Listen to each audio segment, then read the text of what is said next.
What is up, gamers? Staxwell's back at it again today with another video. Azalea went pretty crazy over the weekend and won first place at a big Chicago tournament. It was like a Realm Games Battle Hardened $20,000 tournament thing. And Azalea took first and second. I'm sure you're all aware. So as we all know, when a new hero wins a big tournament, the market also gets destroyed. So let's just jump straight into it. Before we do, go ahead and follow me on Twitter here at TCG_Staxwell. I'll be sure to include a link to that in the description below. Yeah, enough of that. Let's just jump straight into it. This is pretty much just going to be almost all Ranger cards. We're going to look at a couple non-Ranger cards, but yeah, this had a huge impact on the market. Skullbone Cross Wrap is at $128 for the Rainbow Foil. That's the cheapest copy. This jumped up from about $100 overnight. A lot of people on this Azalea hype train. Totally makes sense here. Scab Skin Leathers is also $100. This one kind of makes a little bit of sense as well. A lot of people are thinking that the next set is going to be in the Badlands after Dusk Till Dawn. So this is like a hugely long-term thing. I mean, by that, I mean like 6 to 8 months. But yeah, people are expecting Brute to come out of that Badlands set. And then there's also the potential for Levia reprints in the Dusk Till Dawn set. So both those things are driving the price up here. I still don't think it's a terrible pickup. These Welcome to Wraith Unlimited foil legendary cards are going to maintain and increase in value over time, I'm sure. Codex of Frailty has hit $41. This is kind of insane. This is basically the CNC of the set. This card is actually broken. A lot of people are saying it should be banned. So before you spec into this, just keep that in mind that if enough people cry for it to get banned, there's a chance that that might actually happen, right?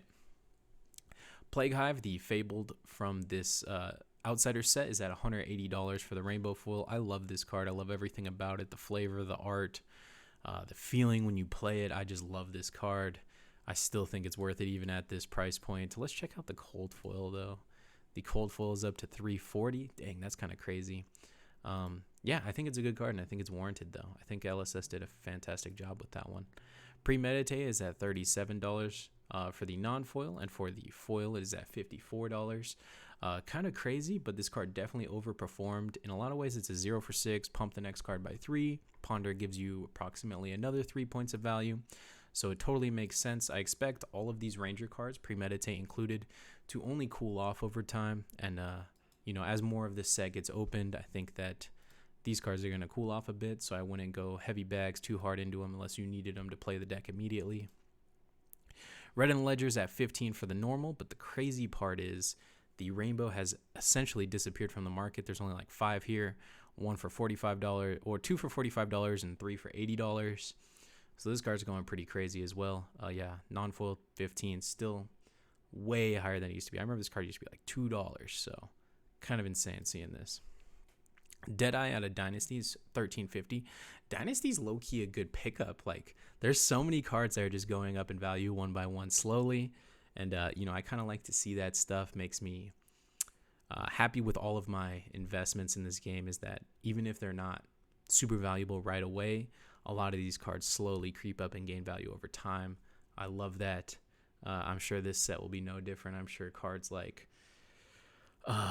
you know, Down and Dirty and Come to Fight, Give and Take, stuff like that are just going to go up over time out of this new set. So, you know, I love to see this Deadeye $12.50. Remorseless is at nearly $40. That's actually insane for a Majestic out of Crucible. It makes sense, but yeah, like I said, give this a little bit of time. I'm sure all these cards will cool off. Just kind of insane. Let's see what the Rainbow's at, just out of curiosity. $45? It's actually, what? Not terrible at all. Why would you buy the regular? If you're going to buy it, buy the Rainbow. You might as well. Melting Point, $8. I said this one was undervalued just a few days ago, so I was definitely wrong on that one. I'm definitely eating my words there. Rainbow Foil is $12. Again, I think all these Ranger cards will cool down. Melting Point is no different. Death Dealer is a very interesting one. The Rainbow or the Cold Foil is at $170.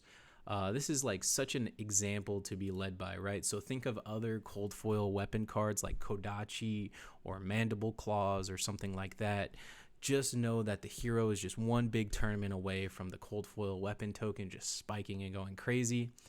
Death Dealer is a fantastic lesson that we could all be learning about promo token weapon cold foil cards. Yeah, 170. I'm not surprised to see it. It is a beautiful card, and it is proven itself to be the best bow.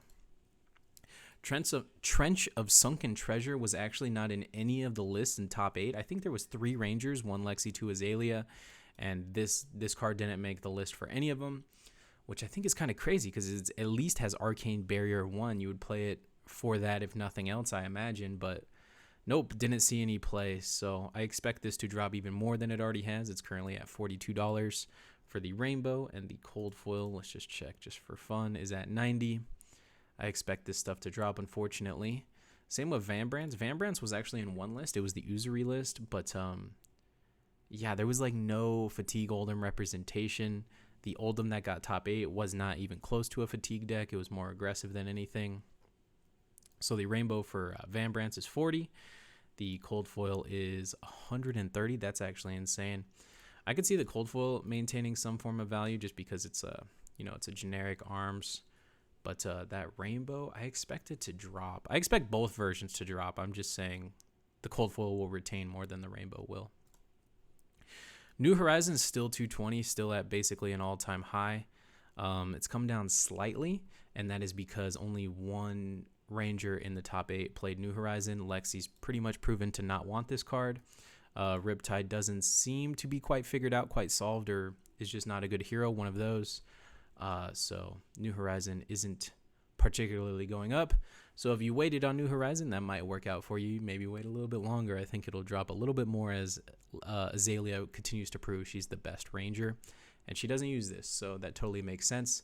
It was a pretty quick one for you guys today. That's all I got to talk about. Thank you so much for watching. Don't forget to like, comment, rate, subscribe, and help the algorithm help me out just a little bit. Thank you again for watching. Later, gamers.